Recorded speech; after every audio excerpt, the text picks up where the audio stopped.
Narinig nyo na ba yung kwento ng mga magkaibang hayop na nagkakasama sa isang nakakatuwang eksena? Tara, samahan natin si Cherilyn Lanillo para tuklasin ang kwento ng friendship, kindness at sharing. Nasubukan mo na bang magising isang araw at nakita mo na sa ibang magulang na natutulog ang iyong mga anak? Well, ito ang nangyari sa dalawang mag-asawang manok. Makikita sa video na tila ginigising ng inahing manok ang isang pusa matapos nitong nakawin ang mga sisiw na sana'y matulog sa kanyang tabi.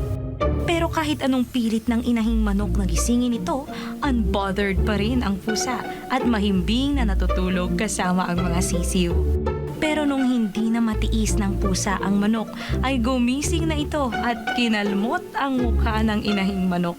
A few moments later, dito na nagsimula ang twist sa kwento kasi biglang nagbago ang setup.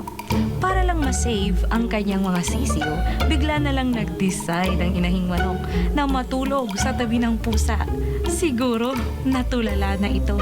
Relax pa siya na nakahimlay sa tabi ng pusa habang dinidilaan ang mukha nito.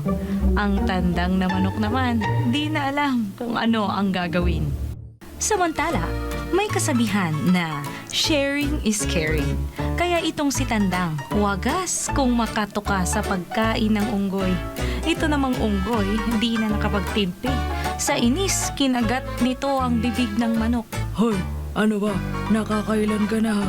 Tumingin ka na lang kasi sapat na lang ito para sa akin eh. Heto pa, catch Brownie! Akin na to!